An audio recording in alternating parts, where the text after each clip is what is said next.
ঝালকাঠির রাজাপুরে একটি কাদামাটির রাস্তায় কচু গাছ লাগিয়ে প্রতিবাদ করেছে এলাকাবাসী। রাস্তাটি পাকা করার দাবিতে একই সঙ্গে মানববন্ধন করেছে তারা। বৃহস্পতিবার দুপুরে উপজেলার বড়ইয়া ইউনিয়নের উত্তর উত্তমপুর এলাকার তালতলা বাজারে তালুকদার বাড়ির সামনে ঝড় বৃষ্টি উপেক্ষা করে ঘণ্টাব্যাপী এ মানববন্ধন কর্মসূচি পালন করে তারা। মানববন্ধনে এলাকাবাসী অভিযোগ করে বলেন, স্বাধীনতার পর থেকে প্রায় ২.৫ কিলোমিটার রাস্তা আজ পর্যন্ত পাকা হয়নি। এ রাস্তা থেকে প্রতিদিন প্রায় ১,০০০ মানুষ চলাচল করে। উত্তমপুর তালতলা বাজার থেকে তালুকদার বাড়ি, ৪০ কাউনিয়া, মৃধাবাড়ি ও পেদাবাড়ি স্কুল পর্যন্ত প্রায় ২.৫ কিলোমিটার কর্দমাক্ত রাস্তা দিয়ে আব্দুল মালেক কলেজ, আব্দুল মালেক বালিকা বিদ্যালয়, পেদাবাড়ি বিদ্যালয় সহ প্রায় ৬০টি শিক্ষা প্রতিষ্ঠানের কোমলমতি শিশু শিক্ষার্থী সহ কয়েক শত শিক্ষার্থী চলাচল করে। বৃষ্টির সময় শিক্ষার্থীরা ঠিকমতো স্কুলে যেতে পারে না। বাসা থেকে তারা স্কুলের উদ্দেশ্যে রওনা হলেও কাদার রাস্তায় পা পিছলে পড়ে গিয়ে বইখাতা নষ্ট হয়ে যায়।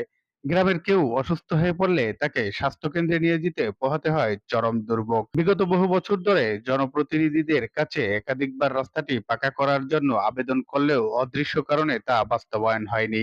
এই রাস্তাটি মেরামত বা পাকা করায় নেওয়া হয়নি কোনো উদ্যোগ।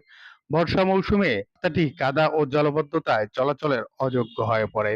মানববন্ধনে এলাকাবাসী রাস্তাটি দ্রুত পাকাকরণের দাবি জানিয়ে সংশ্লিষ্ট কর্তৃপক্ষের হস্তক্ষেপ কামনা করেছেন।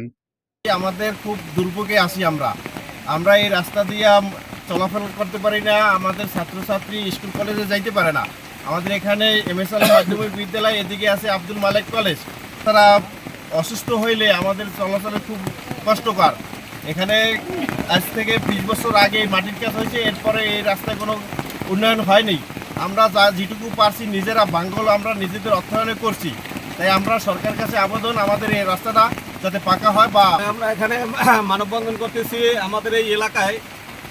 আমার বয়স প্রায় ৪০। এই ভিতরে একবার এই রাস্তায় মাটির কাজ হয়েছে। এরপরে বহু মেম্বার, চেয়ারম্যান, MP আসছে, কোনো উন্নয়নমূলক কাজের শো আমরা পাইনি।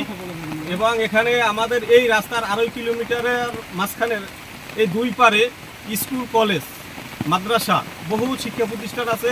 এখান থেকে কচিকাছা ছেলে মেয়ে আসা যাওয়া অনেক দুর্ভোগ হয় এবং বেশিরভাগ কষ্ট হয় যে এই যে আপনার সামনে হলো মৃধাবাড়ি, পেদাবাড়ি, ৪০ খাউনিয়া, এটা হলো উত্তমপুরের ভিতরে।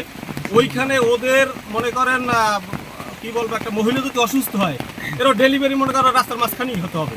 কেন এই ডিটেলসে আমাদের রাজাপুর সদরে যাওয়ার মতো পরিস্থিতি হয় না এবং সবাই নৌকা চলাচল করতে হয়। রাস্তাঘাট পরিস্থিতি আপনারা একটু আগে একটু সামনে আগাই দেখবেন, সামনে একটা কালবার আছে, সেটা বিলীন হয়ে গেছে। এটার ব্যাপারে আমরা প্রশাসনের মানে আমাদের ইউনিয়ন পরিষদ এখন যারা দায়িত্বে আছে তাদের কাছে বহুবার যাওয়া হয়েছে, কোনো উন্নয়নমূলক কোনো কাজ আমরা পাচ্ছি না। রাজাপুরের মধ্য উত্তমপুর তালতলা থেকে মৃধাবাড়ি সংলগ্ন ২.৫ কিলোমিটারের মতো কাঁচা রাস্তা। বিগত আমার তো বয়স যা, আমি তো ছোটোবেলা থেকেই দেখছি অনেকদিন কাঁচা। এখানে কোনো সংস্কার না, কোনো কাজই হয় না এই রাস্তায়।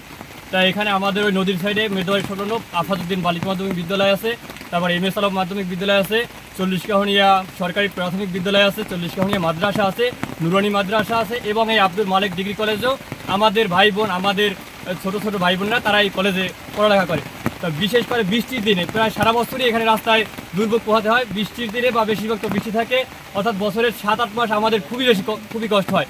শীতকালে কিছুটা স্বস্তি হয় যখন রাস্তা এমনি শুকনো থাকে। তাই আমরা চাই এই রাস্তা যেন পাকাপোক্ত হয়, জানি মেরামত মানে জানি আমরা এই রাস্তা যেন পাকা হয়। এবং এখানে আমাদের কালভার্ট আছে, ২-৩টা, সামনে একটা কালভার্ট আছে একেবারেই বিলীন হয়ে যাওয়ার পথে। তাই আমরা চাই যে স্থানীয় যে প্রতিনিধি আছে বা যারা সরকারের উচ্চপদস্থ যারা কর্মকর্তা আছে তারা যেন আমাদের এই রাস্তার প্রতি দৃষ্টি দেয়।